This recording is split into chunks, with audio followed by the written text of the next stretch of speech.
Soyez les bienvenus sur RTI1. Nous commençons tout de suite par Yamoussoukro avec le grand oral de la ministre de l'Éducation nationale devant les sénateurs.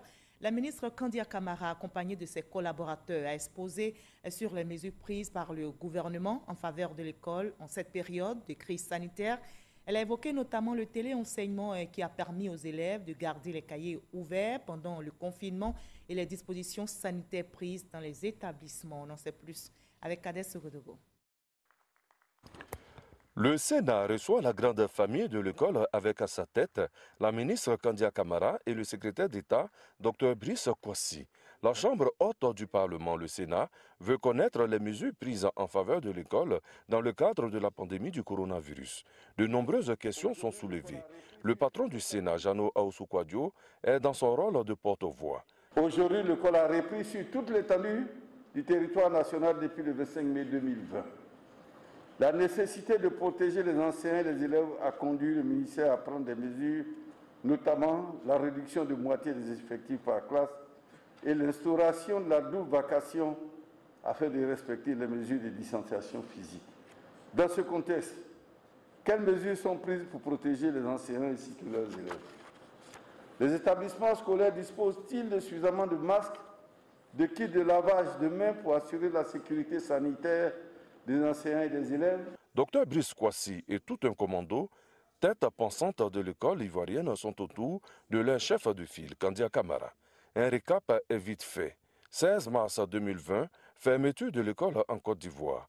La Covid-19 est une réalité.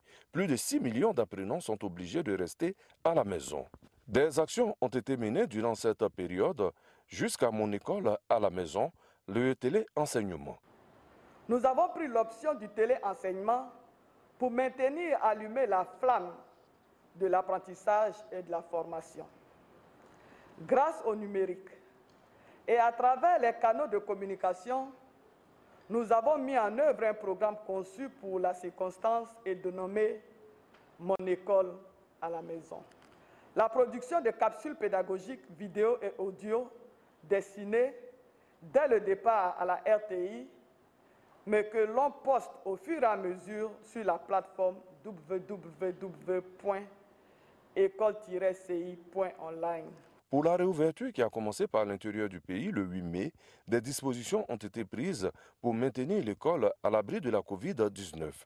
La réouverture des classes et les dispositions prises pour achever l'année scolaire. Dans l'urgence, il nous a fallu élaborer et mettre en œuvre un plan de reprise en 3 phases. 1.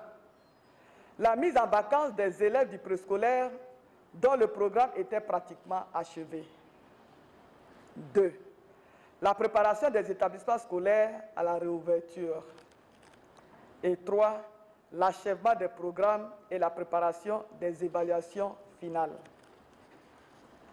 Ainsi, nous avons pu procéder à la distribution de masques de protection et de gel hydroalcoolique aux écoliers, aux élèves en classe d'examen, aux élèves maîtres des CAFOP et au personnel du ministère. Programme adapté pour être achevé. Organisation et réussite des examens à grand tirage, la pandémie ne réussira pas à impacter la qualité du travail des enseignants et la soif d'apprendre des élèves. Les examens vont se faire, mais il faut aussi ajouter qu'à la rentrée prochaine, 1 mois sera réservé à la mise à niveau de tous les élèves.